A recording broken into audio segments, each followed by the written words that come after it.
안녕하세요. 주식맙사TV입니다. 5월 13일 목요일 오늘의 종목 리뷰 및 내일의 관심 종목에 대해서 말씀드리겠습니다. 먼저 영상 보시기 전에 좋아요, 구독, 알림 버튼 부탁드립니다. 자, 금일 새벽 마감한 미국 나스닥 급락이 나왔습니다. 2.67% 하락이 나왔고요.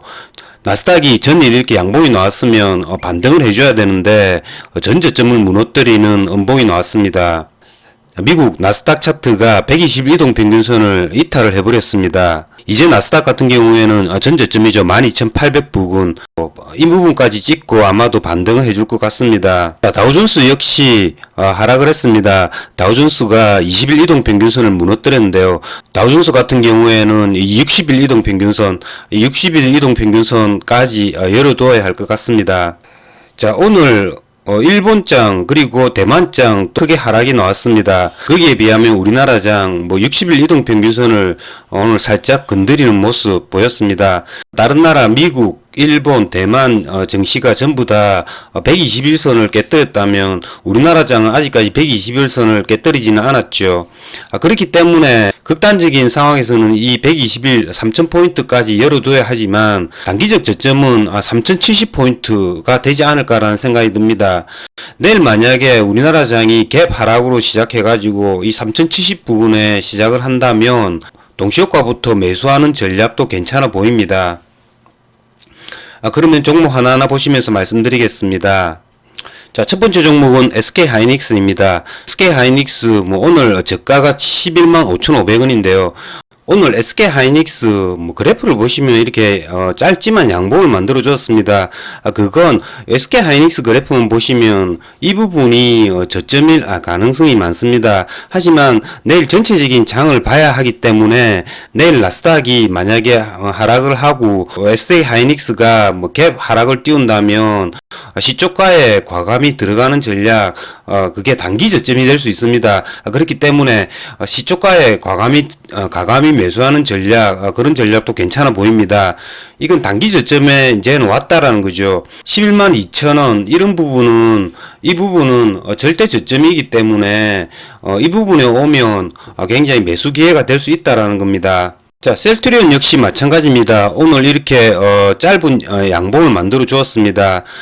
내일 나스닥이 크게 떨어지지만 않는다면 SK하이닉스나 셀트리온 두 종목 다 여기에서 반등을 해줄 것 같고요. 내일 미국장이 또 빠진다면 전저점 25만 5천원 이 부분까지 온다면 저점이 될 것 같습니다.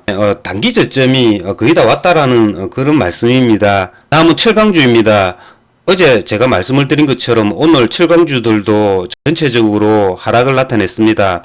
자, 제가 말씀을 드렸죠. 어제 이런 철강주들 21선 부근이 되겠죠. 기존에 굉장히 세웠던 철강, 조선 이런 애들도 이런 11선과 21선 이 사이 부분에서 내일 저점을 형성할 가능성이 굉장히 많습니다. 포스코 예를 들어보겠습니다. 이 포스코 같은 경우에는 내일 만약에 37만원대 초반 요런 부분에 온다면 매수가 가능하다라고 생각이 듭니다. 물론 내일 급격하게 많이 떨어진 기술주 하이닉스나 LG전자, 카카오 이런 걸 잡아도 되겠지만요. 제 같은 경우에는 이때까지 추세가 좋았던 조선, 철강 그리고 원자재 관련주 그런 애들로 매수를 해볼까 합니다. 현대제철 역시 마찬가지죠. 포스코나 굉장히 유사한 모습 보입니다. 해 같은 경우에도 55,000원 부근이죠. 내일 만약에 55,000원 요 부분까지 온다면 단기 저점 차원에서 매수해 보도록 하겠습니다. 자, 내일 같은 경우에는 이런 중소형 철강주보다 포스코나 현대제철을 거래할 것 같습니다. 자, 조선주들 역시 마찬가지입니다. 조선주들도 철강주들과 마찬가지로 하락을 나타냈죠. 자, 한국조선해양 얘 같은 경우에 거의 21선까지 왔습니다. 그래서 저는 한국조선해양을 오늘 유일하게 종가 오버나잇을 해봤습니다. 내일 만약에 21선을 살짝 이탈한다든지 하는 그래프가 나온다면 추가 매수 고려해 보도록 하겠습니다. 어제까지 계속 폭락을 하는 가운데서도 이 HMM 얘가 어제까지만 해도 굉장히 세었죠. 오늘 오전까지만 해도 얘가 굉장히 센 모습을 보였습니다. 하지만 얘도 지수의 하락을 피해갈 수는 없었습니다.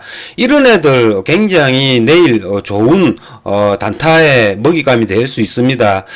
왜냐하면 얘가 끝까지 버티다가 이렇게 음봉을 만들어 주었기 때문에 얘 같은 경우에는 내일 만약에 4만원대 초반에 온다면 얘네들은 조금 물량을 크게 넣어가지고 단타를 임하도록 하겠습니다.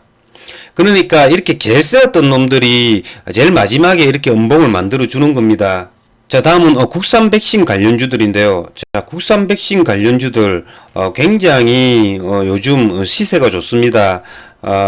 자, 유바이오로직스가 오늘 장중한 때 또 한 11% 정도 상승을 했다가 윗꼬리가 달리는 모습 만들어냈죠. 셀리도 역시 장중한 때 신고가를 갱신해 주었다가 8% 정도 상승하는 모습을 나타냈습니다.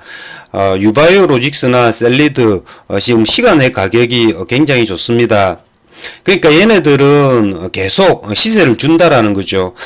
유바이오로직스 같은 경우에는 제가 어제 말씀드린 것처럼 한 2, 3일 정도 조정을 받았을 때 종가 분할 한번 고려해 보겠고요. 셀리드 같은 경우에는 전고점이죠. 이 94,000원 부근, 요 부분을 내일 다시 어떻게 뚫느냐에 따라서 고점 돌파 매매 차원에서 한번 거래해 보도록 하겠습니다. 다음은 삼성바이오로직스입니다. 자, 삼성바이오로직스 오늘도 상승을 나타냈습니다. 오늘 장중 한때 거의 한 6%까지 상승을 했다가 종가는 뭐 1% 정도 상승 마감했는데요. 삼성바이오로직스 수급이 굉장히 좋습니다.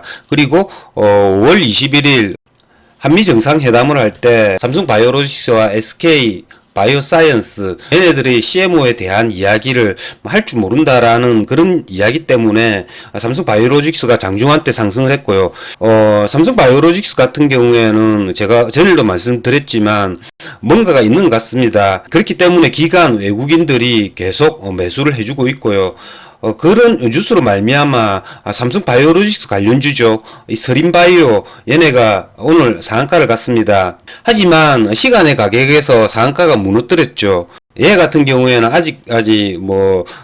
아직까지 기대 심리가 남아 있기 때문에 18,000원을 무너뜨리지 않는다면 얘네들 종가 오버나잇 또 한번 고려해 보겠습니다. 그리고 내일 아침에 얘가 18,000원에서 18,500원 이 사이에 10시 이전에 하락을 해준다면 얘네들은 아마 단기폭이 나올 겁니다.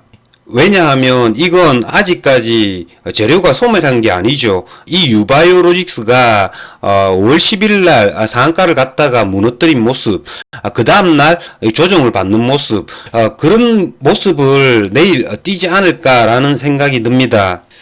자, 다음은 두나무 관련주인데요. 오늘 같은 경우에 얘가 갭 하락을 했죠. 얘네 같은 경우에는 오늘 장전에 뉴스가 떴죠.